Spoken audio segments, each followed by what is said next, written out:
How to use Zelle inside the PNC Bank app.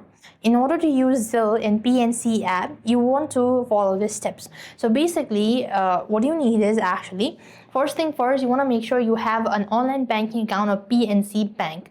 So once you're logged into your PNC mobile banking app, you need to go to the home page and look for transfer money.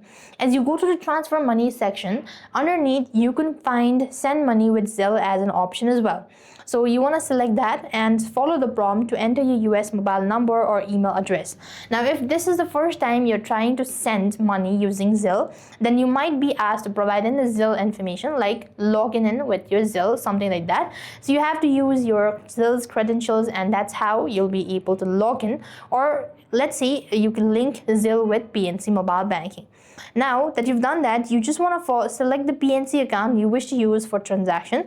Then you have to verify your information if required, and you just want to go ahead and follow the on-screen prompt in order to use Zelle inside the PNC Bank app.